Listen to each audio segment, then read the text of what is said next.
Guys, good morning!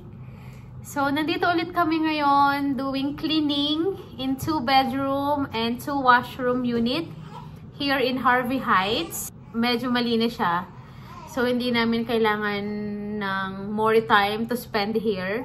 Ayun, so ikot tayo. Tignan natin kung ano pa yung mga kailangan nating focusan. So, andito yung mga gamit namin. Ito yung living area. So, wala naman masyadong dumi. Kahit yung setup ng chairs and sofa are all good. Meron siyang 0.5 bathroom here, which is hindi rin nagamit yung towels. Mapapansin nyo naman pag nagamit. So, ito, itsurang hindi nagamit kasi the way how the cleaner set up when they clean before the guest entered yesterday, same pa din naman. So, kailangan lang nating i-check yung mga sink, yung glass, yung toilet bowl. So, kailangan malagyan natin ng konting design para over yung susunod na guest na nalinis to, turn over ng maayos. Aki is here. Naglalaban na kami. He's washing now the linens. Although he has extra there na pwede namin magamit sa bedroom. So, what's this? Quick wash? Yeah. So, we're just doing quick wash, guys. Kasi, one night stay lang naman yung guest kagabi. Kaya, quick wash lang yung mga towels, mga linens, like bedsheet, flat sheets, and pillowcase, and so on. So, mayroon ditong extra na mga towels. And then, this is the dining table. Mukha namang maayos. Kailangan lang natin ulit i-rewipe or i-disinfect. And then, look at the view. So, kaya, ang dami talagang mga bakasyonista dito sa Canmore kasi most of the Airbnbs na pinag-iistehan nila, kitang-kita talaga yung mountains. At dito sa Harvey Heights, medyo madaming nagbubook dito kasi maganda yung view niya.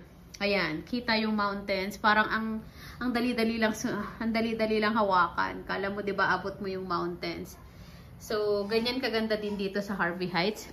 Nasa ano to, papuntang Banff. So, bago ka lumabas ng Canmore, Harvey Heights, and then going to Banff. Kaya marami ding nagbubook talaga dito. So, itong unit na to ay super bago. Bagong-bago siya, kaya kailangan lang ma-maintain. And then, itong trash bin, kailangan lang nating punasan outside, change the garbage bag. At mapapansin nyo yung fridge.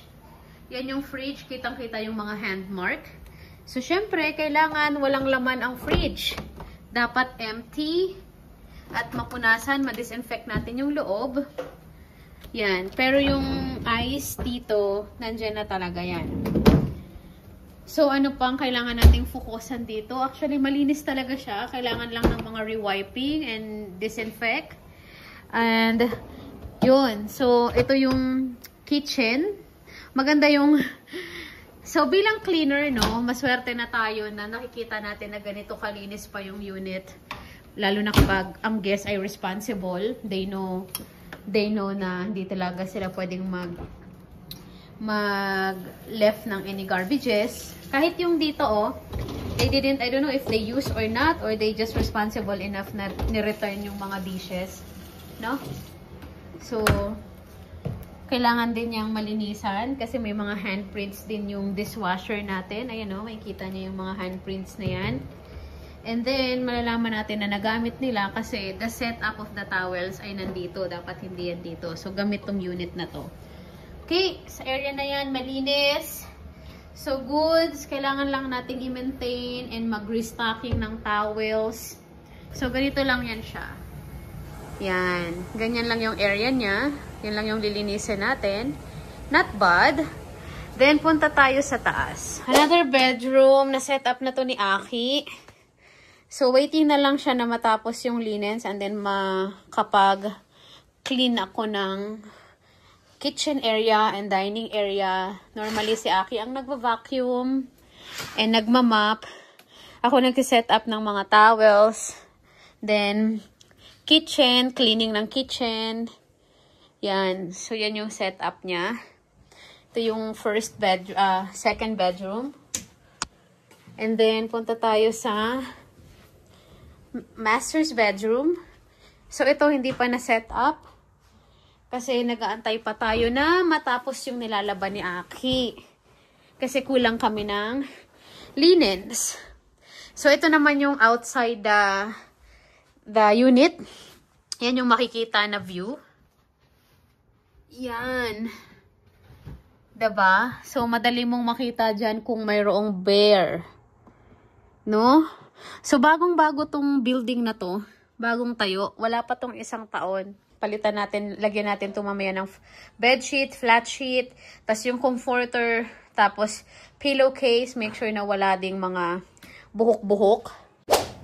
Okay guys, so nagpapamilk muna ako kay baby. So, ganito ang setup namin. Kapag umiyak siya, kailangan ko mag-stop.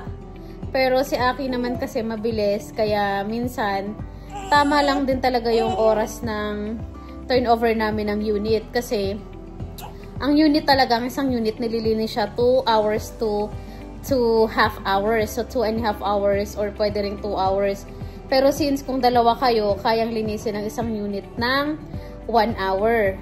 Basta nakasegregate yung mga gagawin nyo sa per section ng unit. So, yun nga, yung sa amin, ang setup namin ni Aki, dahil madalas, kasama namin si baby, tinutulungan namin si daddy niya na maglinis. Ang nagiging setup namin, pasensya na, diba, multitasker ako, yung milk niya nakalagay na sa baba ko. So, ang setup namin, pag dumadating kami sa unit, ang target talaga namin, at least maka 1 hour lang kami sa isang unit. Yung iba na malalakas na talaga or kabisado na nila yung ginagawa nila, minsan 30 minutes lang silang nag-i-stay sa isang unit or 40 minutes kung dalawa sila. Or mga ganon. Kaso sa amin ni Aki, nakakapag-stay kami 1 hour to 1.5 hour kasi minsan, syempre, priority pa rin namin yung baby. Pag umiiyak siya at need niya ng milk, kailangan kong mag-stop. So, kailangan ko muna siyang i-comfort, ganyan, skin to skin, pa-milk. And then, pag okay na siya, that's the time na gagalaw na ulit ako. So, ang setup naming mag-asawa, ngayon, pag may mga cleaning kami, turnover ng Airbnbs, dito sa Canmore, siya yung nagbe-beddings. Tinutulungan ko rin siya mag-beddings para hindi na siya paikot-ikot sa kama. At mas mabilis yun kung natutulungan ko siya na mag-beddings. And then, after niyang mag-beddings, siya na rin yung nag-washroom. Kung may 2 washroom, siya rin yung tumitira ng washroom na yun. Tas ako, kasi yung baby namin nasa sala lang naman. So guys, as you can see, diba earlier, malinis yung mga Airbnbs. Kaya okay lang na dinadala namin si baby. Pero kung may mga residential cleaning kami, syempre, naghahanap talaga kami ng mga friend or kaibigan na pwedeng maiwan sa kanya at pumupunta sa bahay, tapos doon lang sila nag-stay sa bahay. So, hanggang matapos lang. So, yun nga guys, ang setup namin ni Aki, after naming mag-beddings, maglilinis na siya ng washroom, tapos i-check na yung mga tissues doon, i-stakan niya ulit yung mga bath soap, shampoo, conditioner, kung ano man yung setup na meron ang unit na to. So, check na yun kung complete. And then, ako naman, ang tulong ko sa kanya, nagpupunas-punas ako dito sa dine-in at saka sa kitchen. Kasi, ang baby namin ay nasa sala. So, para naman, alam mo yon, every time na needs niya kami or umiyak siya, mag-milk siya, or kailangan niya ng comfort, at least nandito lang ako nakatingin sa kanya.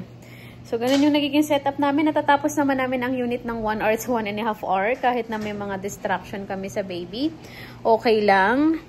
Ganun talaga yung nagiging buhay dito sa Canada. Lalo na kung wala kayong kasama. Like kagaya niyan, 2 lang kami ni Aki sa buhay. So, kailangan talagang ganun ang kayo dito sa Canada. Hindi pwedeng dito, tatamad-tamad or pipetiks-petiks. So, yun. Kung gusto nyong ganito yung ginagawa. Gusto namin itong ginagawa namin. Di naman namin nire-risk si baby. Alam naman namin yung ginagawa namin. At as much as possible, priority pa rin naman siya. So, si Aki, kapag narinig niya umiiyak na si baby, siya na, alam na niya kung ano yung gagawin niya. Kasi ako, naka-set up na lang talaga sa kanya.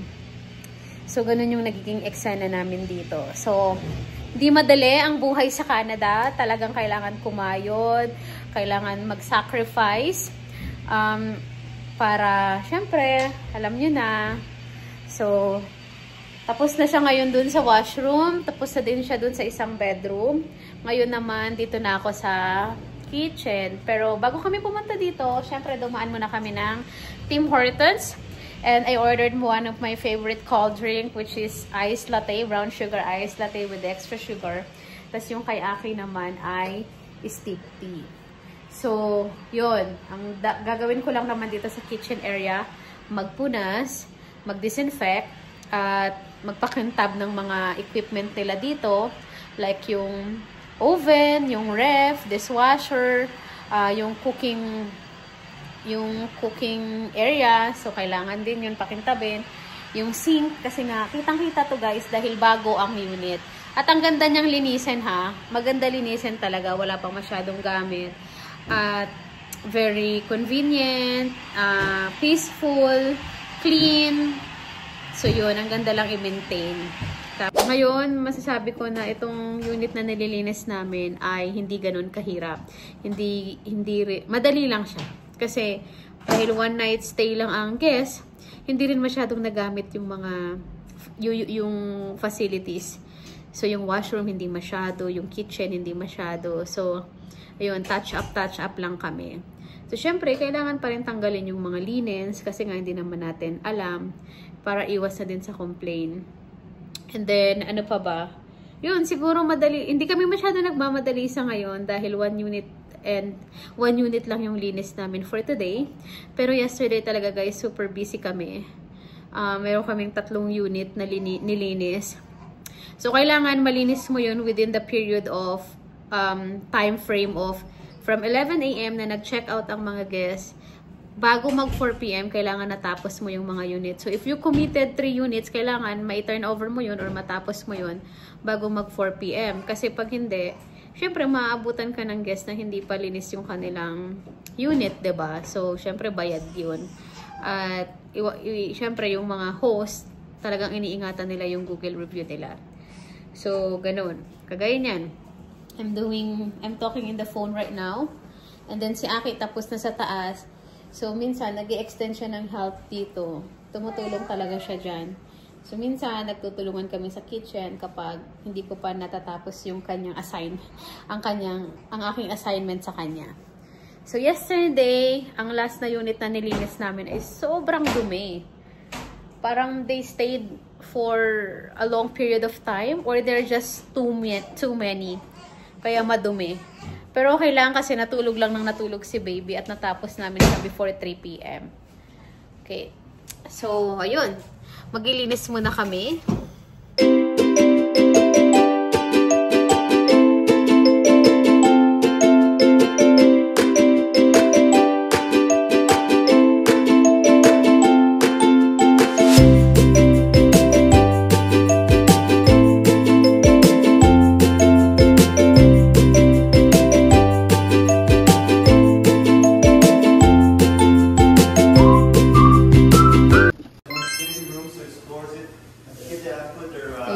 So, after namin malinis yung Airbnb, nakipag-meet up naman kami sa bagong client namin. At mayroong ino-offer na panibagong cleaning, which is another commercial cleaning, another blessing to. Nagustuhan siya ni Aki at tinanggap niya yung offer kasi mahaba yung time na pwedeng linisin yung area. At syempre guys, alam naman natin na kapag commercial clean, as is na yan. So dito sa area namin, sa town, ang mga Airbnbs, humihina kasi siya kapag winter. So, syempre ikaw bilang cleaner or nagkakandak ng business cleaning, tinatarget din namin na makakuha ng mga commercial clean or mga residential cleaning kasi yun yung magso-survive ng income natin sa winter. So, dahil ang kagandahan lang nito, syempre, itong gym ay 24 hours. So, may mga time talaga na pwedeng pagpilian kung anong oras ni Aki pwedeng linisin or magbigay kami ng cleaning sa ibang mga tao na gustong maglinis, ganyan, kapag hindi available si Aki. So, at ang area na to ay sobrang alaga ng management. Kaya wala kang poproblemahin pagdating sa mga cleaning materials, sa mga concern mo, kasi napaka-supportive ng mga management. And hindi mahirap na linisin. Bukod sa hindi mahirap linisin, wala rin naman magiging problema si Aki pagdating sa parking. At kahit nga hindi na siya magdala ng sasakyan, pwede itong lakarin malapit lang sa bahay namin. So, kadalasan ang ginagawa niya, pag pumupunta siya dyan para mag-cleaning, gina-jogging na lang niya tapos pauwi. Ganun din yung ginagawa niya. Pero syempre, kapag winter, kailangan talaga na mag-car siya para hindi na rin aksidente sa oras niya. Tsaka syempre malamig sa labas. So, ang ginagawa niyang cleaning dito, pinili niya yung oras na kung saan wala masyadong maraming nag-gym sa area para naman makakapaglinis siya ng maayos. So, kapag hindi naman siya available, may mga tao naman na willing din na maglinis. So, ito ang kagandahan kasi syempre meron kang time freedom. Mamimili ka kung kailan mo gustong trabahuin yung area. So, kaya nagustuhan niya ito. So, ayun guys, hanggang dito na lang muna yung video namin. Maraming salamat sa mga nanonood. Don't forget to like, share, and subscribe. See you in our next one.